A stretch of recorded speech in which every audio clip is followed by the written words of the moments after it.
Hello दोस्तों, स्वागत है आपका हमारे यूट्यूब चैनल सम्राट एजुकेशन में। दोस्तों, आज के इस वीडियो में आप लोगों को बीएससी एग्रीकल्चर फोर्थ सेमेस्टर के एक विषय पोल्ट्री प्रोडक्शन एंड मैनेजमेंट एजी 411 का कुछ मोस्ट इंपॉर्टेंट टॉपिक बताने वाला हूं।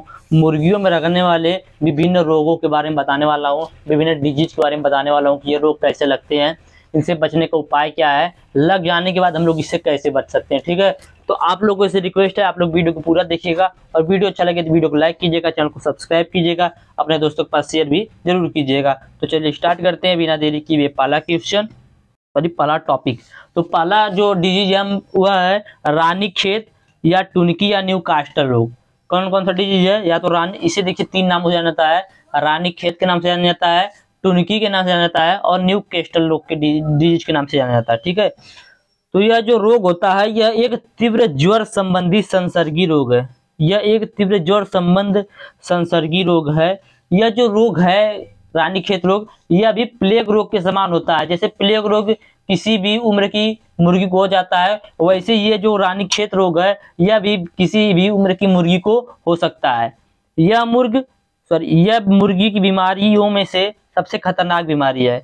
यह जो रानीखेत रोग है यह मुर्गियों की बीमारियों से सबसे खतरनाक बीमारी है, क्योंकि यह जो बीमारी होती है, इस बीमारी के तीव्र होते ही मुर्गियां बिना किसी लक्षण के एकदम से मरने लगती हैं। ठीक है, सबसे पहले यह रोग 1227 ईस्वी में रानीखेत, सबसे पहले यह रोग जो है 1227 ईस्वी में रानीखेत, जो कहा जाता है कुमायूं की पहाड़ी, वहां पर देखी गई थी, इसीलिए इसका नाम रानीखेत पड़ा। ठीक है, इसीलिए इसका नाम रानीखेत पड़ा। इसी बीच यह न्यू कास्टिल इंग्लैंड में देखी गई। कहां पर देखी गई? न्यू कास्टिल इंग्लैंड में देखी गई, इसीलिए इसका नाम न्यू कास्टिल पड़ गया। ठीक है, यह सभी प्रकार के पक्षियों को हो सकता है, परंतु मुर्गियां इससे सबसे ज्यादा प्रभावित होती हैं। तो अभी तक आप लोगों ने क्या देखा? आप लोगों ने देखा कि ये जो रानीखेत रोग है यह एक तीव्र ज्वर संबंधी संसर्गी रोग है। यह रोग प्लेग रोग के समान जो होता है, जो बिना किसी उम्र की मुर्गी को हो सकता है। ठीक है, जो किसी भी उम्र की मुर्गी को हो सकता है। यह मुर्गियों की बीमारियों में सबसे खतरनाक बीमारी होती है, क्योंकि इस बीमारी के तीव्र होने पर यह बिना लक्षण दिखाए ही अपना असर शुरू कर देता है। मतलब इसका लक्षण बिना असर दिखाए ही यदि इसका जो लक्षण तीव्र हो जाएगा, बीमारी तीव्र हो जाएगी, तो मुर्गियां जो है मरने लगती है। यह रोग सबसे पहले 1227 ईस्वी में रानीखेत में देखा गया था, इसीलिए इस रोग का नाम रानीखेत पड़ा। इसके बाद इसी बीच में इसका सन नहीं दिया है, इसी बीच में न्यू कास्टिल इंग्लैंड में यह रोग देखा गया, इसीलिए इसका नाम न्यू कास्टिल पड़ गया। ठीक है, यह जो रोग होता है यह सभी प्रकार के पक्षियों को हो सकता है, लेकिन सबसे ज्यादा रोग इसका मुर्गियों में होता है। आगे देखेंगे इसका कारण क्या है। तो यह एक प्रकार का विषाणु रोग है। कौन सा रोग है? विषाणु रोग, मतलब विषाणु से फैलता है, जो एक फिल्टरेबल वायरस है। कौन सा वायरस है? Filterable virus. इसके लगते ही रोग बहुत तेजी से फैलता है और साथ ही साथ यह छुआछूत द्वारा एक दूसरे में बड़ी तीव्रता से फैलता है। ठीक है, जो रानीखेत होता है यह छुआछूत रोग की तरह तीव्रता से बहुत तेजी से फैलता है मुर्गियों में। ठीक है, अब देखेंगे इसका लक्षण क्या होता है मुर्गियों पर। तो इस रोग से ग्रसित पक्षी को तीव्र ज्वर हो जाता है, वह आधी चोंच खोलकर तथा गर्दन ऊपर उठाकर जल्द जल्द सांस लेती हैं। ठीक है, जिस भी पक्षी को रानीखेत रोग हो जाएगा वह पक्षी, उसके अंदर बहुत तीव्र ज्वर आ जाएगा। ठीक है, वह आधी चोंच को खोलकर गर्दन ऊपर उठाकर जल्द जल्दी सांस लेगी, मुख से सीटी जैसी आवाज आने लगती है, मुर्गियों की छींक आने लगती है, मुर्गियों की भूख प्यास कम हो जाती है, मुर्गियों की जो कलंगी होती है, चोटी होती है, उनका रंग गहरा हला या पीले रंग का हो जाता है, मुख में लार भरा रहने के कारण स्वर में गड़गड़ाहट की आवाज आती है, दस्त पानी जैसा हरा या पीला चूने के समान बदबूदार होता है। तो जब यह रोग हो जाता है पक्षियों को, मुर्गियों को, तो उनके मुंह में लार भरा होने के कारण उनके स्वर में गड़गड़ाहट की आवाज आती है। दस्त जो होता है वह पानी जैसा हरा पीला या चूने के समान बदबूदार होता है। गर्दन पीछे की ओर मुड़ जाती है, सिर को पीठ के पीछे या पंख में अगल बगल में घुमाती हैं, चक्कर आने लगते हैं पक्षियों को, मुर्गियों को, चलने में लड़खड़ाती हैं, डैनों में लकवा के समान लक्षण दिखाई देने लगते हैं। डैनो मतलब पंखों में जो उनके दोनों पंख होते हैं उनमें लकवा के समान लक्षण दिखाई देने लगते हैं। मुर्गियों के द्वारा अंडा देना बंद हो जाता है। इस रोग से पीड़ित मुर्गियों के बच्चे उगते से दिखाई पड़ते हैं, उनका शरीर कांपने लगता है। छोटे बच्चे जो चूजे होते हैं ब्रूडर घरों में बिजली के बल्ब के समीप एकत्रित हो जाते हैं, जैसे अपने शरीर को सर्दी ठंड से बचाने के लिए गर्म रखने का प्रयास कर रहा हूं। ठीक है, तो देखिए क्या बोल रहा है कि जो कुक्कुट रोग है, सॉरी कुक्कुट में जो रानीखेत रोग लगता है, यह एक बहुत खतरनाक बीमारी है, क्योंकि जो यह जब रोग होता है तो सबसे पहली बात तो यह है कि यह प्लेग रोग के समान किसी भी उम्र की मुर्गियों को हो सकता है। फिर इसके बाद जब यह रोग तीव्र हो जाता है तो यह बिना लक्षण दिखाए मुर्गियां इससे मरने लगती हैं। ठीक है, यह रोग सबसे पहले 1227 ईस्वी में रानीखेत में देखा गया था, इसलिए इस रोग का नाम रानीखेत पड़ा। इसके बाद इसी भी सन 19 इसके बाद इंग्लैंड में देखा गया इसको न्यू कैस्टिल में, इसलिए इस रोग का नाम पड़ गया न्यू कैस्टिल डिजीज। यह सभी प्रकार के बच्चों को हो सकता है, लेकिन मुर्गियों में सबसे ज्यादा होता है। इसका कारण मैंने बताया कि यह एक विषाणु के कारण होता है। ठीक है, और छुआछूत से बहुत तेजी से फैलता है। इस रोग से जो ग्रसित पक्षियां होती हैं उनमें तीव्र ज्वर होता है और आधी चोंच खोलकर गर्दन ऊपर करके सांस जल्दी जल्दी लेती हैं। मुख से उनके सीटी सी आवाज आती है, बार बार छींक आती है, उनकी भूख प्यास कम हो जाती है। मुर्गियों की जो कलंगी होती है, चोटी होती है, वह क्या होता है, हल्का गहरा या पीले रंग का हो जाता है। मुख में लार भरा रहने के कारण स्वर में घबराहट की आवाज आती है। दस्त पानी जैसा हरा या पीला या चूना के समान बदबूदार होता है। गर्दन जो होती है उनके पीछे को मुड़ जाती है, सिर की पीठ के पीछे पंख में अगल बगल में घुमाती हैं। चक्कर आने लगते हैं, मुर्गियों को चलने में लड़खड़ाती हैं। डैनों को लकवा के समान लक्षण दिखाई देने लगते हैं। मुर्गियों द्वारा अंडा देना बंद हो जाता है। इस रोग से पीड़ित मुर्गियों के बच्चे उगते से दिखाई पड़ते हैं, उनका शरीर कांपने लगता है। छोटे बच्चे जो होते हैं, चूजे जो होते हैं, वो ब्रूडर घरों में बिजली के बल्ब के समीप एकत्रित हो जाते हैं, जैसे उन्हें ठंड लग रही हो, ठंड से बचने के लिए एक जगह एकत्रित हो जाते हैं। इस प्रकार से लक्षण दिखाई देती हैं। ठीक है, पक्षियां या मुर्गियां। चलिए आगे चलते हैं, देखेंगे 100 परीक्षण, मतलब कि जो मरी हुई मुर्गियां हैं उनका 100 परीक्षण कैसे करेंगे। तो मरी हुई मुर्गियों की 100 जांच करने पर आंतों में लाल धब्बे देखे गए हैं। आंत के ऊपर वाले भागों में लाल फुंसी देखी गई है। रोग फैलने की तीव्रता और कम समय में अत्यधिक मुर्गियों की मृत्यु होने से इस रोग का अनुमान लगाया जा सकता है। ठीक है, तो 100 परीक्षण इस प्रकार से करेंगे। देखिए 100 परीक्षण नहीं पूछता है, ठीक है, 100 परीक्षण को आप लोग मत पढ़िएगा, मत ध्यान दीजिएगा 100 परीक्षण पे। लेकिन रोग क्या है, कारण क्या है, लक्षण क्या है, उसको देख लीजिए। अब उपचार देखते हैं इसका क्या है। ठीक है, सबसे मुख्य रोग और रोग का कारण और उपचार और लक्षण। तो उपचार क्या है, तो इस रोग से बचने के लिए टेरामाइसिन, आलसाइक्लिन, ऑक्सीवेट, टेट्रासाइक्लिन, बोलीसाइक्लिन, नियोमाइसिन इत्यादि दवाओं में से किसी एक दवाई का 1 से 2 मिली बड़ी मुर्गियों को तथा छोटी मुर्गियों को 0.5 से 1 मिली विशुद्ध जल में मिलाकर मांस में प्रतिदिन सुई देना चाहिए। विशुद्ध जल मतलब जो डिस्टिल्ड वाटर होते हैं उनमें।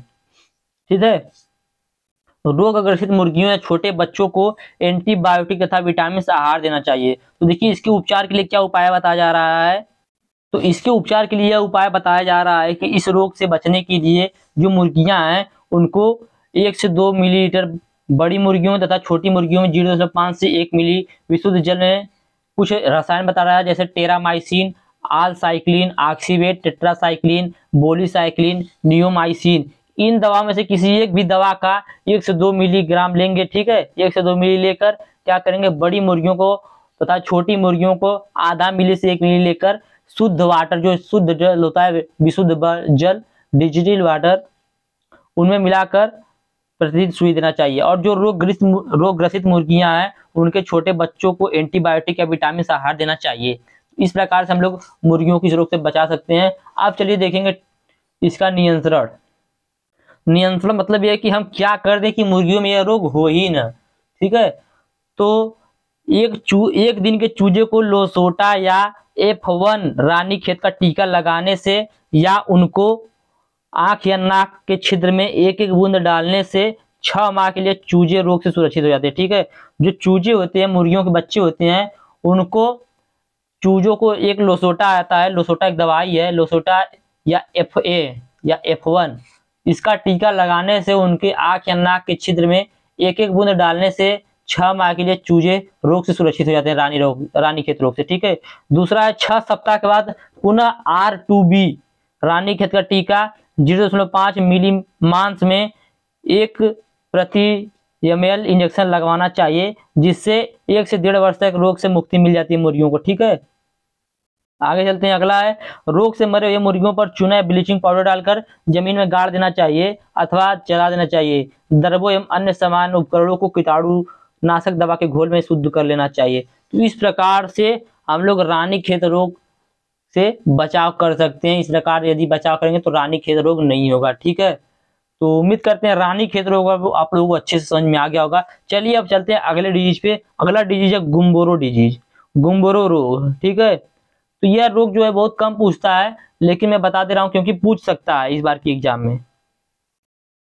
और देखिए मैं आप लोग बता दूं सबसे ज्यादा कौन कौन सा रोग पूछता है। तो सबसे ज्यादा पूछता है रानीखेत रोग और कॉक्सीडिया।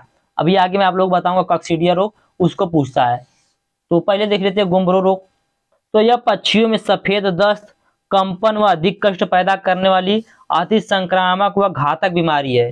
ठीक है, यह जो डिजीज है गुम्बरो डिजीज, यह पक्षियों में सफेद दस्त, कंपन व अधिक कष्ट पैदा करने वाली अति संक्रामक व घातक बीमारी है। इसको संक्रामक बुरसल रोग कहा जाता है। ठीक है, इसको संक्रामक बुरसल रोग कहा जाता है तथा इन्फेक्शियस एवियन नेक्रोसिस कहा जाता है। इसको इन्फेक्शियस एवियन नेक्रोसिस कहते हैं। यह जो रोग होता है, यह रोग 2 से 9 सप्ताह की उम्र वाले पक्षियों को ज्यादा होता है। तो गुम्बरो रोग 2 से 9 सप्ताह वाले पक्षियों की उम्र में ज्यादा होता है, जबकि वयस्क मुर्गियां इस रोग से कम प्रभावित होती हैं। इस रोग का नाम डेलावेयर अमेरिका के गुम्बरो नामक कस्बे के नाम पर रखा गया। ठीक है, डेलावेयर अमेरिका का एक कस्बा है गुम्बरो, उसके नाम पर इस रोग का नाम गुम्बरो रोग रखा गया है। इस रोग का कारण क्या, चलिए देख लेते हैं। इस रोग का कारण आरएनए नामक विषाणु से फैलता है। यह रोग जो है आरएनए नामक विषाणु से फैलता है, जो रियो वायरस परिवार के ओरबी वायरस के समान होता है। एक रियो वायरस है, उसी परिवार का एक ओरबी वायरस उसके समान होता है। यह प्राय मल बीट एक दूसरे के संपर्क में आने से फैलता है। यह प्राय मल के एक दूसरे के संपर्क में आने से फैलता है। ठीक है, तो इस रोग का कारण आप लोगों ने जान लिया गुम्बरो डिजीज का। अब चलिए इसका लक्षण देख लेते हैं। तो इस रोग से पीड़ित मुर्गियों में कंपन होना है, उजले दस्त होना, कमजोरी, पंखों का खुरदुरा होना तथा अधिक कष्ट होना आदि इस रोग के लक्षण हैं। यह रोग बहुत तेजी से फैलने वाला रोग है, 4 से 7 दिनों तक रहता है। यह जो रोग है यह 4 से 7 दिनों तक रहता है। इस रोग से जो प्रमुखता बुरसा, थॉम्सन, प्लीहा और सीकल अंगों पर गिल्टियों के होने से, लिम्फोसाइड कोशिकाओं के मर जाने और प्रतिरक्षात्मक प्रणाली के नष्ट होने से प्रतिरोधात्मक क्षमता घट जाती है। ठीक है, बोला है इस रोग से जो प्रमुखता बुरसा, थॉम्सन, प्लीहा और सीकल अंग हैं, इन पर गिल्टी हो जाने से, लिम्फोसाइड कोशिकाओं के मर जाने से और प्रतिरक्षात्मक प्रणाली के नष्ट हो जाने से इनके अंदर की जो प्रतिरोधात्मक क्षमता होती है वह घट जाती है तथा सुगमता से अन्य रोगों के ग्रहण करने के योग्य हो जाती है। इससे टीकों का कोई अनुकूल प्रभाव नहीं पड़ता। इससे दबे रूप में अधिकतम हानि 4 सप्ताह वाले ब्रायलरों को होती है, क्योंकि उनमें लक्षणों की ठीक ठाक पहचान नहीं हो पाती है। ठीक है, इस रोग से पीड़ित मुर्गियां 6 से 10 दिनों तक जीवित रह जाती हैं और वे निरोग भी हो जाती हैं। ठीक है, इस रोग से जो पीड़ित मुर्गियां वह 6 से 10 दिन तक यदि जीवित रह गई तो वह जीवित रह जाती है और निरोग हो जाती है, उनके अंदर से रोग खत्म हो जाता है। अब देखेंगे इसका चिकित्सा। ठीक है, तो इस रोग का टीका छोटी आयु में ही लगवा देना चाहिए। जो गुम्बरो डिजीज है इस रोग का टीका छोटी आयु में ही लगवा देना चाहिए। इसके जीवित टीके पानी में दिए जाते हैं और मृत टीकों का इंजेक्शन बड़ी मुर्गियों में लगाया जाता है। बायोमेड का लीव अटेन्यूएटेड फ्रीज ड्राइन वैक्सीन मुंह के द्वारा दिया जाता है। वेंट्री बायोलॉजिकल्स का माइल्ड स्ट्रेन वैक्सीन युवा चूजों को पानी के द्वारा निर्देशानुसार दिया जाता है। मृत वैक्सीन भी इसका उपलब्ध होता है। ठीक है, तो यह गुम्बरो डिजीज था। गुम्बरो डिजीज के बारे में मैंने आप लोगों को बताया, उम्मीद करते समझ में आया होगा। चलिए चलते हैं अब आगे देखेंगे मारेक्स रोग या अथवा कैंसर रोग, जो मुर्गियों में कैंसर हो जाता है। तो डिजीज का नाम है मारेक्स रोग या कैंसर रोग। ठीक है, तो छोटे पक्षियों, चूजों या युवा चूजों में अधिक कष्टदायक लंगड़ापन की बीमारी है। ठीक है, देखेंगे कुछ चूजे ऐसे होते हैं, कुछ मुर्गी के छोटे बच्चे ऐसे होते हैं जिनके अंदर लंगड़ापन की बीमारी आ जाती है। ठीक है, तो यही जो बीमारी होती है इसी को बोला जाता है मारेक्स रोग या कैंसर रोग। तो छोटे पक्षियों, चूजों या युवा चूजों में अधिक कष्टदायक लंगड़ापन की बीमारी है जो एवियन ल्यूकोसिस से सदृश होता है। इसका कारण क्या है? यह एक विषाणु जनित रोग है। ठीक है, कैंसर एक विषाणु जनित रोग है जो हर्पिस बी ग्रुप का वायरस होता है। ठीक है, जो हर्पिस बी ग्रुप का वायरस होता है जो कोशिकाओं के अंदर पाया जाता है। देखिए वायरस का नाम है हर्पिस बी ग्रुप, इसी ग्रुप का वायरस होता है जो कोशिकाओं के अंदर पाया जाता है। यह रोग एक दूसरे के संपर्क में आने से, रोगी मुर्गियों से एवं गंदे खान पान से फैलता है। इस रोग से ग्रसित मुर्गियों के अंडों से उत्पन्न चूजे में इसका विषाणु प्रवेश कर जाते हैं, जिसके कारण यह रोग बहुत तेजी से फैलने लगता है। ठीक है, इस रोग के लक्षण क्या हैं तो देखेंगे। इस रोग के कुल लक्षण को कुल 4 भागों में बांटा गया है। पहला तंत्रिकी रूप में, दूसरा नेत्री रूप में, तीसरा त्वची रूप में, चौथा आंतरंगी रूप में, ठीक है, आंतरागी रूप में। तो पहला है तंत्रिकी रूप में या न्यूरल फॉर्म में। तो इस रूप में विषाणु का प्रभाव सीधा तंत्रिका तंत्र पर पड़ता है, जिससे पक्षियों के डैनों और पैरों में लकवा मार जाता है।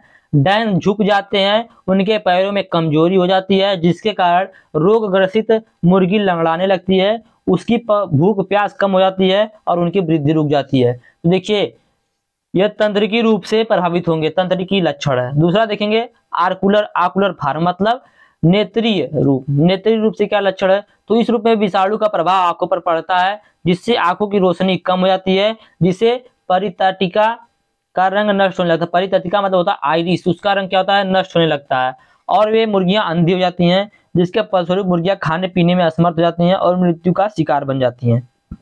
आगे देखेंगे, अगला लक्षण है त्वचीय रोग। तो इस रूप में विषाणु का प्रभाव त्वचा पर पड़ता है, जिससे त्वचा सूखने तथा सिकुड़ने लगती है और खोट पड़ जाता है, जो बाद में सूख कर गिर जाता है। इस रूप में मुर्गियों की मृत्यु नहीं होती है, ठीक है। जब त्वची लक्षण होता है, त्वची रूप से प्रभावित होते हैं, तो उसके ऊपर इसका मतलब इससे मुर्गियां मरती नहीं है, त्वची लक्षण से। अगला है आंतरांगीय रूप, जिसे अंग्रेजी में बोलते हैं विसेरल फॉर्म। तो इस रूप में विषाणु का प्रभाव शरीर के भीतरी अंगों पर होता है, जिससे छोटी छोटी गोलाकार गांठों का विकास हो जाता है, जिससे उनकी वृद्धि रुक जाती है और मुर्गियों का वजन तथा उत्पादन क्षमता घट जाता है। तो इस प्रकार से मारेक्स रोग या कैंसर रोग के मुर्गियां जो ग्रसित लक्षण दिखाती हैं। उनका कारण भी मैंने बताया आप लोगों को कि हर्पिस बी ग्रुप का एक वायरस होता है विषाणु जनित, जिसके कारण ही यह डिजीज होता है। यह जो वायरस होता है यह कोशिकाओं के अंदर पाया जाता है, यह मुर्गियों के एक दूसरे के संपर्क में आने से होता है। अब चलिए देखते हैं इसका उपचार और रोकथाम। तो इस रोग की रोकथाम के लिए मारेक्स वैक्सीन का टीका, इस रोग से बचाव के लिए मारेक्स वैक्सीन आता है। इस रोग का टीका 1 से 10 दिन के चूजों को लगाया जाना चाहिए, ठीक है, लगाया जा सकता है। अगला इसका एक आयात टीका 4 डे ओल्ड चिक वैक्सीन लगाया जाता है, ठीक है। इसका एक आयात टीका होता है जो बाहर से आता है, टीका 4 डे ओल्ड चिक वैक्सीन, इसको लगाया जाता है इस डिजीज से बचने के लिए। आगे देखते हैं, अगला डिजीज है डिजीज ऑफ चेचक, फाउल पॉक्स। तो देखिए ये पूछता है एग्जाम में, इसको थोड़ा सा बढ़िया से देखिएगा। चेचक रोग पूछेगा, मुर्गियों में चेचक रोग क्या है? तो कैंकर, चिकन पॉक्स एवं डिप्थीरिया, यह एक छोटे छोटे फुंसियों के गुच्छानुपा आकार का रोग है, ठीक है। देखिए चेचक, चिकन पॉक्स एवं डिप्थीरिया, ये तीनों रोग जो है सबका लक्षण एक ही, तीनों का काम एक ही होता है, ठीक है। तो कैंकर, चिकन पॉक्स एवं डिप्थीरिया यह एक छोटे छोटे फुंसियों के गुच्छानुमा आकार का रोग है, जो कलंगी मतलब चोटी जो होता है मुर्गियों की उसको, जो कलंगी, लोलक, आंख की पुतलियों, नाक तथा सिर की त्वचा पर हो जाता है। आप सभी लोग चेचक रोग देखे होंगे, ठीक है। चेचक रोग जैसे गांव में किसी को निकल जाता है तो गांव वाले बोलते हैं कि माता माई निकल गई, मतलब ऐसे बोलते हैं कि भगवान को रूप मानते हैं चेचक को। तो इसी प्रकार से मुर्गियों में भी चेचक रोग होता है, ठीक है। तो मुर्गियों में चेचक कहाँ कहाँ पर होता है? तो लोलक में होता है, जो आइस होती है वहां पर, आंख की पुतलियों पर, आंख पर, नाक पर, सिर की त्वचा पर हो जाता है, ठीक है। शरीर के अन्य दूसरे भाग जो पंख रहित होते हैं वहां पर भी यह रोग हो जाता है। यह रोग मुर्गी को उसके जीवन काल में कभी भी हो सकता है, इस पर मुर्गी की उम्र का कोई फर्क नहीं पड़ता। जैसे कि हम मनुष्य में जो इंसानों में जो चेचक रोग होता है वह किसी भी उम्र के लोगों को हो सकता है, वैसे ही पक्षियों में, मुर्गियों में जो चेचक रोग होता है किसी भी उम्र की मुर्गी को हो सकता है, ठीक है। तो इस पर उम्र का कोई प्रभाव नहीं पड़ता, कोई फर्क नहीं पड़ता है। जबकि यह अंडा उत्पादन करने वाली मुर्गियों में बड़ी तीव्रता से फैलता है। चेचक रोग अंडा देने वाली मुर्गियों में बहुत तीव्रता से फैलता है। इस रोग से ग्रसित चूजे बहुत तेजी से मरते हैं। यह रोग प्रायः गर्मियों के महीने में अप्रैल से जुलाई के समय में अचानक एवं संक्रामक रूप से फैलती है। यह रोग हमारे देश में सर्वाधिक होता है, जिससे हमारे देश में प्रतिवर्ष करोड़ों रुपए की हानि होती है, ठीक है। इस चेचक रोग के कारण हमारे देश में प्रतिवर्ष करोड़ों रुपए की हानि होती है। तो चेचक रोग देखिए, चेचक, चिकन पॉक्स एवं डिप्थीरिया, यह तीनों का लक्षण एक है। यह तीनों रोग छोटे छोटे फुंसियों के गुच्छानुमा आकार के रोग होते हैं, ठीक है, जो चोटी पर होते हैं, जो कलंगी होती है उनकी, जो ऊपर का देखेंगे मुर्गी के ऊपर थोड़ा थोड़ा इस आकार का होता है ना, रेड रेड कलर का, उसको बोलते हैं कलंगी। तो जो मुर्गियों के कलंगी पर, लोलक पर, आंख की पुतली पर, नाक पर, सिर पर, त्वचा पर और शरीर के अन्य भी दूसरे भाग जहां पर पंख नहीं होते वहां पर हो जाते हैं। यह रोग मुर्गियों के उनके जीवन काल में कभी भी हो सकते हैं। इस पर मुर्गियों की उम्र का कोई प्रभाव नहीं पड़ता है। यह रोग सबसे ज्यादा अंडा देने वाली मुर्गियों को होता है और यह सबसे ज्यादा रोग अप्रैल से जुलाई के समय में होता है और अचानक से संक्रामक रूप से होता है। इससे काफी मुर्गियां मरती, इससे काफी नुकसान होता है। इस रोग से प्रतिवर्ष हमारे देश को करोड़ों रुपए की नुकसान होती है। ठीक है, आगे चलते हैं, देखेंगे रोग के कारण क्या है, फिर रोग के लक्षण देखेंगे। तो यह एक विषाणु जनित बीमारी है। चेचक एक विषाणु जनित बीमारी है। देखिए एग्जाम में देगा चेचक, डिप्थीरिया या चिकन पॉक्स, तीनों रोग एक है। ये तीनों में आप लोग चेचक को ही लिख दीजिएगा। ठीक है, तो यह रोग एक विषाणु जनित बीमारी है जिस कारण से यह त्वचा के छिल जाने पर, घाव हो जाने पर अथवा मच्छरों के काटे के स्थान से, चिचली द्वारा खून पिए जाने वाले स्थान पर से शरीर में प्रवेश कर जाता है। ठीक है, यह जो विषाणु जनित रोग है जिस कारण से यह त्वचा के छिल जाने पर हो जाता है, घाव हो जाने पर, मच्छरों के काटे के स्थान से, चिचली द्वारा खून पिए जाने वाले स्थान पर से शरीर में प्रवेश कर जाता है। यह छुआछूत हवा एक पक्षी से दूसरे पक्षी को भी हो सकता है। यह एक छुआछूत रोग है जो हवा के द्वारा एक पक्षी से दूसरे पक्षी को भी हो सकता है। अब देखेंगे इस रोग के लक्षण। तो लगभग 1 से 1.5 सप्ताह के उपरांत इस रोग के लक्षण दिखाई पड़ते हैं। ठीक है, यह रोग होने के 1 से 1.5 सप्ताह के बाद यह लक्षण दिखाई पड़ते हैं और 3 से 4 सप्ताह तक यह रोग रहता है। उसमें ही मतलब ज्यादातर जो पक्षी होते हैं वो मर जाते हैं यदि उनका उपचार नहीं होता है। तो यदि उपचार होता है तो बच जाते हैं, यदि उपचार नहीं होता तो मर जाते हैं। इस रोग के लक्षण मुर्गियों में 3 रूपों में प्रकट होते हैं। इस रोग के लक्षण मुर्गियों में 3 रूप में प्रकट होते हैं। पहला है त्वची रूप में, दूसरा है कंठी रूप में, तीसरा नेत्रीय नसिका रूप में। तीनों के बारे में देखेंगे। तो सबसे पहले देखेंगे त्वची रूप में यह रोग कैसे लक्षण दिखाता है। तो त्वची रूप में मुर्गियों को कलंगी, लोलक, आंख की पुतली, मुंह गलफड़ा तथा जो कि भूरे या काले रंग के पपड़ी नुमा होकर 10 से 15 दिन में गिर जाते हैं, जबकि चूजे में यह दाने मुंह, जीभ, आंख एवं नाक के अंदर निकलते हैं। ठीक है, तो देखिए क्या बोल रहा है कि यह जो रोग होता है यह जो चेचक रोग होता है इसका त्वची रूप में लक्षण क्या है। तो त्वची रूप में मुर्गियों की कलंगी, लोलक, आंख की पुतली, मुंह गलफड़ा और पंख रहित भागों पर छोटे छोटे दाने या फुंसियां निकल आते हैं। ठीक है, इस रोग से फुंसियां निकल आते हैं जो 2 सप्ताह के पश्चात सूखने लगते हैं, जो कि भूरे या काले रंग के पपड़ी नुमा होकर 10 से 15 दिन में गिर जाते हैं, जबकि चूजों में यह दाने मुंह, जीभ, आंख एवं कान के अंदर निकलते हैं। छोटे में आंख, कान, मुंह, जीभ में निकलते हैं। कंठी रूप से क्या लक्षण दिखाता है। तो इसके अंतर्गत चोंच के कोने, मुंह के भीतर तथा कंठ में जाली सदृश से हो जाती है, सांस लेने में कठिनाई होती है, मतलब मुंह के अंदर निकल जाता है। ठीक है, इसके अंतर्गत चोंच के कोने में, मुंह के भीतर तथा कंठ में जाली सदृश हो जाता है, सांस लेने में कठिनाई होने लगती है, जिससे मर जाती है मुर्गियां। अगला नेत्री रूप से क्या लक्षण दिखाता है। तो इस रूप में आंखों में पानी बहना तथा पलकों पर सूजन आ जाती है। इस रोग से जो ग्रसित मुर्गियां हैं उनकी आंखों पर पानी आता है और आंखों की पलकों पर सूजन आ जाती है। नाक में पीली मवाद भरे होने के कारण उन्हें बार बार छींक आती है और मुंह से सदैव दुर्गंध आती है, जिसके कारण से मुर्गियां दाना चुगने में असमर्थ हो जाती हैं और मृत्यु होने लगती है। इस रोग से मुर्गियों को निरोगी होने में लगभग 3 सप्ताह तक का समय लग जाता है। ठीक है, 3 सप्ताह तक का समय होता है आप लोगों को इस रोग से बचाने के लिए अपने पक्षियों को। यदि आप लोगों ने 3 सप्ताह का उपचार नहीं किया तो जिसको भी ग्रसित हैं, जो भी मुर्गियां ग्रसित हैं वह मर जाएंगी। और इसके पहले मैंने जो डिजीज बताया था आप लोगों को, गुमरो डिजीज, उसी तरह नहीं कि 15 दिन तक यदि आपने उसे बचा लिया तो 15 दिन के बाद अपने आप ठीक हो जाएगा, ऐसा चेचक नहीं है। ठीक है, चलिए इसका देखते हैं अब चिकित्सा। तो रोकथाम देखते हैं। इस रोग का कोई विशिष्ट उपचार नहीं है। ठीक है, ये जो चेचक रोग है इसका कोई विशिष्ट उपचार नहीं है, जैसा कि रानीखेत रोग का था। तो इसका कोई विशिष्ट उपचार नहीं है, लेकिन फिर भी एंटीबायोटिक का यूज किया जाता है जिससे दूसरे रोगों से बचा जा सके। निकली हुई फुंसियों को गर्म जल में 1 चम्मच डिटॉल या सेवलान डालकर धोना चाहिए और घाव पर 2% तूतिया या सिल्वर नाइट्रेट का घोल लगाना चाहिए।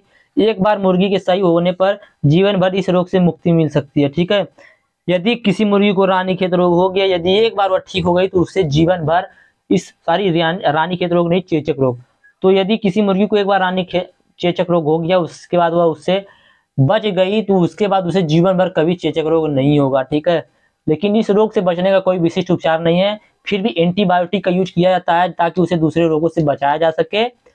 और इससे बचने के लिए फुंसियों को गर्म जल में 1 चम्मच डिटॉल या सेवलान डालकर धोया जाता है और घाव पर 2% तूतिया या सिल्वर नाइट्रेट का घोल लगाया जाता है। एक बार मुर्गी के सही होने पर जीवन भर इस रोग से मुक्ति मिल जाती है उसे। अब देखते हैं इसका रोकथाम। तो इसका रोकथाम के 2 ही उपाय हैं, टीकाकरण, इस रोग से मुर्गियों को बचाने का केवल एकमात्र तरीका है टीकाकरण, जो दो प्रकार से होता है, foul pox vaccine, pigeon pox vaccine. ठीक है, फाउल पॉक्स वैक्सीन और पिजन पॉक्स वैक्सीन, तो यही दो प्रकार से इनका टीकाकरण होता है। तो देखिए जो पिजन पॉक्स वैक्सीन है ना, यह वैक्सीन फाउल वैक्सीन से कम प्रभावशाली होता है। इसका असर कुल 3 माह तक ही जाता है। यह टीका 6 सप्ताह से कम आयु वाले चूजों को लगाया जाता है तथा अंडा देने वाली उन मुर्गियों को भी लगते हैं जिससे पहले नहीं लगाया गया है। ठीक है, और जो फाउल पॉक्स वैक्सीन है, यह एक बहुत प्रभावशाली वैक्सीन है जिसका टीका मुर्गियों में 4 सप्ताह के ऊपर अधिक उम्र वाली या 6 से 8 सप्ताह वाली मुर्गियों को लगाया जाता है। इस टीके को गर्मी शुरू होने से पहले लगाना चाहिए क्योंकि यह गर्मियों में अधिक फैलता है। इस टीके को लगाने के लिए सभी मुर्गियों की त्वचा को एक साथ खुरच कर लगाना चाहिए। चूजों को सर्वप्रथम पिजन पॉक्स वैक्सीन लगाए तथा बाद में कुछ दिनों के बाद उन्हें फाउल पॉक्स वैक्सीन का टीका लगाना चाहिए। ठीक है, तो इस प्रकार से दोनों लगाए जाते हैं टीका। चलिए अब आगे चलते हैं। इन्फेक्शियस ब्रांकाइटिस रोग, ठीक है, देखिए बहुत इंपॉर्टेंट है यह रोग, और यह रोग विज्ञान पूछता है, बोलेगा आईबी डिजीज क्या है, मुर्गियों में आईबी डिजीज के बारे में बताइए। तो आईबी रोग मुर्गियों में पूरे विश्व में पाया जाता है। आईबी रोग मुर्गियों में पूरे विश्व में पाया जाता है तथा किसी भी आयु की मुर्गी को यह रोग हो सकता है। यह छुआछूत वाला श्वसन रोग है तथा मुर्गियों में तेजी से फैलता है। इस रोग में छोटे चूजे मुंह फाड़ कर सांस लेते हैं तथा अंडे देने वाली मुर्गियों में अंडा घट जाता है और अंडे का छिलका खराब हो जाता है। मुर्गियां कच्चे छिलके वाले खुरदुरे छिलके वाले अंडे देती हैं। इस रोग में अंडे का एल्ब्यूमिन पानी जैसा पतला हो जाता है। ठीक है, तो समझिएगा ये जो आईबी डिजीज है, यह बहुत खतरनाक होता है। यह पूरे विश्व में पाया जाता है। यह किसी भी आयु की मुर्गी को हो सकता है। यह एक छुआछूत वाला श्वसन रोग है तथा मुर्गियों में तेजी से फैलता है। इस रोग में छोटे चूजे मुंह फाड़ कर सांस लेने लगते हैं। मुंह फाड़ मतलब मुंह खोलकर सांस लेने लगते हैं तथा अंडा देने वाली मुर्गियों में अंडा घट जाता है और अंडे का छिलका खराब हो जाता है। जो मुर्गियां होती है वह कच्चे छिलके वाले खुरदुरे अंडे देने लगती हैं। इस रोग में अंडे का एल्ब्यूमिन पानी जैसा पतला हो जाता है। आगे देखेंगे थोड़ा सा। आईबी वायरस के अनेक स्ट्रेन है। ठीक है, आईबी वायरस के अनेक स्ट्रेन है जिनकी बीमारी पैदा करने की क्षमता भिन्न है। टर्की नामक पक्षी में यह रोग नहीं होता है। ठीक है, यह टर्की नामक पक्षी में रोग नहीं होता। इस रोग का वायरस बीमार मुर्गी से रोग के लिए सस्पेक्टिबल प्लाक, जिन मुर्गियों में रोग निरोधक क्षमता नहीं हो, उनमें संपर्क से या फिर बोरी, जूते, अंडे की ट्रे, बुरादे आदि में फैलता है और ऐसी सभी मुर्गियों में बीमारी पैदा करता है। आईबी रोग के साथ यदि माइकोप्लाज्मा या ई कोलाई इन्फेक्शन है तो इस रोग में 30 से 40% तक मृत्यु हो सकती है। मृत्यु प्राय छोटी उम्र की मुर्गियों में अधिक होती है तथा सर्दी में और भी अधिक होती है। ठीक है, तो उम्मीद है समझ रहे होंगे आप लोग आईबी डिजीज क्या है। आईबी डिजीज यह वायरस के अनेक स्ट्रेन, इस वायरस के अनेक स्ट्रेन मतलब अनेक लक्षण है। ठीक है, इस जिनकी बीमारी पैदा करने की क्षमता भी अधिक अलग अलग होती है। टर्की नामक पक्षी में यह रोग नहीं होता। इस रोग का वायरस बीमार मुर्गी से रोग के लिए सस्पेक्टिबल प्लांग मतलब जिन मुर्गियों के अंदर रोग रोधक क्षमता नहीं होती है उनसे, उनके सीधे संपर्क से या फिर बोरी से, जूते, अंडे की ट्रे, बुरादे आदि से फैलता है और ऐसी सभी मुर्गियों में बीमारी पैदा करता है। आईबी रोग के साथ यदि माइकोप्लाज्मा या ई कोलाई इन्फेक्शन है तो इस रोग में 30 से 40% मृत्यु हो जाती है। मृत्यु पा रहा है छोटी उम्र की मुर्गियों की होती है। ठीक है, तथा सर्दी में और भी अधिक होती है। चलिए आगे चलते हैं थोड़ा सा। तो एक फिगर था, आप लोगों को दिखेगा नहीं इसलिए नहीं दिखा रहा हूँ। तो इस रोग में छोटी उम्र के चूजों में ब्रोंकाई के लेवल पर मतलब ट्रोकिया यानी सांस की नली जहाँ ब्रांकाई द्वारा फेफड़ों से मिलती है उनको सांस वहां पर, तो उसको बोला था ब्रोंकाई लेवल। ठीक है, तो इस रोग में छोटे उम्र के चूजों में ब्रोंकाई के लेवल पर म्यूकस प्लग मिलते हैं और दम घुटने के कारण चूजों की मृत्यु हो जाती है। ठीक है, तो क्या बोल रहा है कि ये जो आईबी रोग होता है, इस रोग में छोटी उम्र के चूजे में ब्रोंकाई के लेवल पर म्यूकस प्लग मिलते हैं और दम घुटने के कारण चूजों की मृत्यु हो जाती है। इस रोग में मुर्गी की श्वास नली लाल रंग की हो जाती है और नाक में म्यूकस भर जाता है। रोग के लंबे समय तक चलने की स्थिति में ई कोलाई नामक बैक्टीरिया में के कॉम्प्लिकेशन के कारण फेफड़े काम करना बंद कर देते हैं। ठीक है, तो क्या बोल रहा है कि यह जो रोग होता है, इस रोग में मुर्गियों की जो श्वास नली होती है वह लाल रंग की हो जाती है और नाक में म्यूकस भर जाता है। रोग के लंबे समय तक चलने की स्थिति में ई कोलाई नामक बैक्टीरिया के कॉम्प्लिकेशन के कारण फेफड़े का काम करना बंद हो जाता है, जिस कारण मुर्गियों की मृत्यु हो जाती है। चलिए देखते हैं इस रोग का कारण। तो इस रोग का कारण है कि यह कोरोन ग्रुप के वायरस से फैलने वाला श्वसन रोग है। तो देखिए जो कोरोना वायरस आया था एक तरह से बोल सकते हैं कि यह कोरोन ग्रुप के वायरस में से फैलने वाला श्वसन रोग है। रोग का प्रसार वायु द्वारा रोगी पक्षी से स्वस्थ पक्षियों में होता है, जैसा कि कोरोना के टाइम होता था। ठीक है, तो यह कोरोन ग्रुप के वायरस से भी फैलने वाला श्वसन रोग है। रोग का प्रसार वायु द्वारा रोगी पक्षियों से स्वस्थ पक्षियों में फैलता है। इस रोग के लक्षण देख लेते हैं कि इस रोग के क्या लक्षण है। तो श्वास लेने में आवाज आना, ट्रेकियल राल्स, पक्षी द्वारा गेस्पिंग करना, आंख व नाक से पानी आना, इस रोग के लक्षण हैं। पक्षी को भूख न लगना, वजन कम होना, दूसरा लक्षण। अगला लक्षण है कि अंडा देने वाली पक्षियों को अंडा उत्पादन 50% तक कम हो जाना। यह जो रोग जिस भी पक्षी को जाएगा तो उसका अंडा उत्पादन 50% तक कम हो जाता है, लेकिन अंडा उत्पादन बंद नहीं होता है। ठीक है, अंडा होता है लेकिन बंद नहीं होता उसका उत्पादन, मतलब अंडा खराब देती है। सब मैंने बताया ना पीछे कि अंडा जो होता है वह कच्चे छिलके वाला होता है, खुरदे छिलके वाला होता है, उसके अंदर एल्ब्यूमिन पानी जैसा होता है, जिसलिए अंडा खराब होता है, 50% तक कम हो जाता है अंडा। अंडे का आकार और प्रकार प्रभावित होना, अंडा कच्चे छिलके वाला, अंडे की एल्ब्यूमिन पानी के समान हो जाना आदि लक्षण दिखाई देते हैं। इसका 100 परीक्षण देखेंगे। 100 परीक्षण कैसे किया जाएगा, तो 100 परीक्षण नहीं पूछता है तो 100 परीक्षण नहीं देखेंगे। देखेंगे इसका बचाव एवं उपचार। तो इसका बचाव एवं उपचार क्या उसके बारे में देखेंगे। तो अस्वस्थ पक्षियों को स्वस्थ पक्षी समूह से अलग रखें। कमरे ब्रूडर का तापमान अधिक होना चाहिए। रोग की अवस्था में लगभग 2 डिग्री सेल्सियस अधिक कर दे। ठीक है, जो ब्रूडर होता है, ब्रूडर क्या होता है अभी मैं आप लोगों को आगे बताऊंगा, पीछे बताया हूँ लेकिन फिर बताऊंगा। तो देखिए ब्रूडर जो होता है उसमें रोग की अवस्था में लगभग 2 डिग्री सेल्सियस तक अधिक उसका तापमान कर देना चाहिए, लेकिन पेन में पक्षी घनत्व अधिक न होनी चाहिए। ठीक है, पक्षियों को दाना प्रचुर मात्रा में दिया जाना चाहिए। संक्रामक आईवी रोग का टीका उपलब्ध करवाना चाहिए।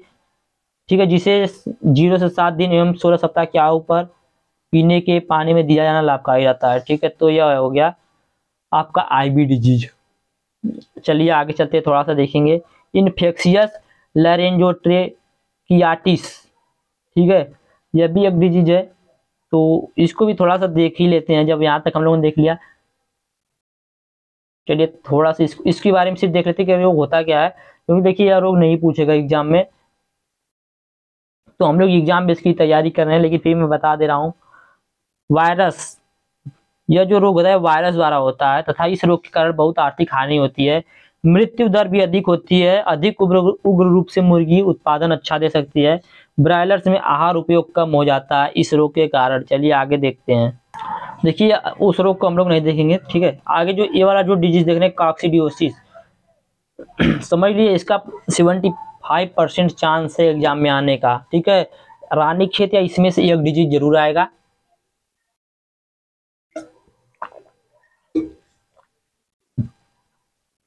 तो रानीखेत डिजीज या कॉक्सिडियोसिस में से एक डिजीज जरूर आएगा, तो इसको आप लोग जरूर से जरूर देख लीजिएगा। चलिए मैं थोड़ा आप लोगों को बता देता हूँ कि इस रोग के लक्षण क्या है, यह रोग क्या कैसे होता है। तो एक कोशी प्रोटोजुवन परजीवी समूह जिसे कॉक्सीडिया कहते हैं। ठीक है, एक कोशिकीय प्रोटोजुआ समूह परजीवी, फिर सुनिएगा, एक कोशिकीय प्रोटोजुआ परजीवी समूह जिसे कॉक्सीडिया कहते हैं, उसके कारण यह रोग फैल जाता है। ठीक है, उसी के कारण यह रोग फैल जाता है। रोग की इस अवस्था को कॉक्सिडियोसिस कहते हैं। रोग की इसी अवस्था को कॉक्सिडियोसिस कहते हैं। यह कॉक्सीडिया नामक प्रोटोजुआ समूह के परजीवी के कारण होता है। इस रोग के कारण कुक्कुटों में भारी हानि होती है। इससे चूजों की प्राण शक्ति कम हो जाती है तथा विकास दर मंद हो जाती है। मुर्गियां देर से अंडा देना उत्पादन प्रारंभ करती हैं और कम संख्या में अंडे देती हैं, और कभी कभी इस रोग से पक्षियों की मृत्यु भी हो जाती है। ठीक है, तो इतना समझ गए कि यह जो रोग है यह एक कोशिकीय प्रोटोजुआ परजीवी समूह जिसे कॉक्सीडिया कहते हैं उसी कारण फैलता है। रोग की इस अवस्था को कॉक्सिडियोसिस कहते हैं। इस रोग के कारण कुक्कुटों में भारी हानि होती है। इससे चूजों की प्राण शक्ति कम हो जाती है तथा विकास दर मंद हो जाती है। मुर्गियां देर से अंडा उत्पादन प्रारंभ करती हैं और कम संख्या में अंडे देती हैं। कभी कभी पक्षियों की मृत्यु भी हो जाती है। ठीक है, कॉक्सिडियोसिस रोग फैलाने वाले परजीवी अत्यंत सूक्ष्म होते हैं। कॉक्सिडियोसिस रोग फैलाने वाले परजीवी जो होते हैं वह अत्यंत सूक्ष्म होते हैं। यह परजीवी एक कोशिका वाले होते हैं और पशु पक्षी के शरीर में रहते हैं। ठीक है, कॉक्सिडियोसिस रोग फैलाने वाले परजीवी अत्यंत सूक्ष्म होते हैं, बहुत छोटे होते हैं। यह परजीवी एक कोशिका वाले होते हैं और पशु पक्षियों के शरीर में रहते हैं। मुर्गियों पर आक्रमण करने वाले इन परजीवियों की 8 प्रजातियां हैं। मुर्गियों पर आक्रमण करने वाली इन परजीवियों की कुल 8 प्रजातियां हैं। इनमें से 2 प्रजातियों के परजीवी का प्रकोप बहुत भयंकर होता है और इससे अधिक पक्षी मर जाते हैं। इसमें प्रथम प्रजाति इमीरिया टेनेल कहलाती है और इसके परजीवी बड़ी आंत के प्रथम भाग सीका को प्रभावित करते हैं। ठीक है, देखिए समझिएगा आप लोग, इसका स्क्रीनशॉट ले लीजिए। तो इस जो परजीवी होता है इमेरिया टेनेल, इस परजीवी के जो परजीवी होता है, इसके परजीवी बड़ी आंत के प्रथम भाग की सीका को प्रभावित करते हैं। इसी कारण सामान्य रोग जिसे सीकल काक्सिडियोसिस का कहते हैं। ठीक है, इसी कारण सामान्य रोग जिसे सीकल काक्सिडियोसिस कहते हैं वह हो जाता है। ठीक है, तो याद रखिएगा, सीकल काक्सिडियोसिस पूछेगा तो भी आप लोग यही लिखिएगा। यह रोग 3 से 16 सप्ताह की आयु वाले चूजों में देखा गया है। परजीवी की दूसरी प्रजाति इमीडिया माइटिस, परजीवी की दूसरी प्रजाति, देखिए यार एक डिजीज आप लोगों ने देख लिया, अब दूसरा इसका प्रजाति है एमीरिया माइटिस कहलाती है। यह परजीवी सामान्यतः वयस्क मुर्गी की छोटी आंत के आंतरिक भाग पर आक्रमण करती है। देखिए जो दूसरा परजीवी होता है वह कहाँ पर प्रहार करता है, कहाँ पर प्रभावित करता है, तो मुर्गी की छोटी आंत के आंतरिक भाग पर आक्रमण करता है। कुक्कुटों के चीजों को दूषित घरों, दरबों, बाड़ों व आंगनों में रखने पर वे इस रोग के शिकार हो जाते हैं। इसके निम्नलिखित कारण है। ठीक है, तो इसके कारण क्या है, कारण देख लेते हैं। तो चूजे के शरीर पर उत्सर्जित सामग्री में काक्सीडिया के युग्म पुटकी होते हैं। क्या होते हैं? युग्म पुटकी होते हैं, जिनसे चूजों को यह रोग हो जाता है। बड़ी आंगन इत्यादि स्थानों पर बड़ी विष्ठा तथा अन्य उत्सर्जित सामग्री से चूजों में काक्सीडिया का आक्रमण हो जाता है। दर्शकों, सेवकों, पशुओं तथा चिड़ियों द्वारा काक्सीडिया लाए जाकर चूजों को ग्रसित कर लेते हैं। ठीक है, तो ये होता है काक्सीडिया। आगे देखेंगे काक्सीडिया का जीवन चक्र थोड़ा सा। ठीक है, तो काक्सीडिया का जीवन चक्र जटिल है। जब कोई चूजा संक्रामक बीजाणु युग्म पुटिका को खा लेता है तो इसमें व्याप्त 8 प्रजातियों के परजीवी चूजों की आंतरिक झिल्ली की किसी भी कोशिका में प्रविष्ट कर जाते हैं। इन संक्रामक बीजाणुओं में प्रत्येक की वृद्धि 16 बार होती है। ठीक है, देखिए प्रत्येक संक्रामक बीजाणुओं की वृद्धि जो होती है वह 16 बार होती है और ये झिल्ली की कोशिका से बाहर आकर पुनः 16 कोशिकाओं को संक्रमित करता है। यह वृद्धि लगातार होती रहती है, जिसके परिणाम स्वरूप नर तथा मादा परजीवी उत्पन्न हो जाते हैं। इनके परस्पर संगम होने से युग्म पुटिकाएं बनती हैं और ये चूजों के विष्ठा के साथ बाहर आ जाती हैं। उन पुटिकाओं पर ताप तथा अन्य किसी प्रकार की कीट एवं जीवाणुनाशक औषधि का प्रभाव नहीं होता है। ये भूमि तथा प्रजनक घरों में कई वर्षों तक जीवित रह सकते हैं। तुरंत हुई युग्म पुटिका संक्रामक नहीं होती है, परंतु नमी और ताप की समुचित परिस्थितियां प्राप्त होने पर लगभग 21 घंटे की अवधि में इन पुटिकाओं से बीजाणु बन जाते हैं और संकरण प्रारंभ कर देते हैं। ठीक है, अब देखिए आगे रोग के लक्षण मैंने आप लोगों को बता देता हूँ। इस रोग का लक्षण थोड़ा सा, तो इस रोग का लक्षण यह है कि कुक्कुट के शरीर में रक्त की कमी हो जाती है, चेहरा पीला हो जाता है, क्लोइका गुहा से रक्त आने लगता है, बड़ी आंत का ऊपरी भाग बढ़ जाता है और उसमें रक्त अथवा पीले भूरे रंग के पस भर जाते हैं। पक्षियों की अकस्मात मृत्यु हो जाती है, मतलब अचानक मृत्यु हो जाती है। रोग के तीव्र होने पर पक्षी मुरझा जाते हैं और उनके दोनों डैनें नीचे लटक जाती हैं, पंख बिखर जाते हैं तथा शरीर ढीला अथवा लटका हुआ दिखाई देता है। ठीक है, तो यह था काक्सीडिया डिजीज। तो उम्मीद करते हैं आप लोगों को समझ में आया होगा अभी तक मैंने जितना बताया। तो यदि आप लोगों को सभी रोग समझ में आ गया, वीडियो अच्छा लगा तो वीडियो को लाइक कीजिएगा, चैनल को सब्सक्राइब कीजिएगा, अपने दोस्तों के पास शेयर जरूर कीजिएगा। धन्यवाद, जय हिंद।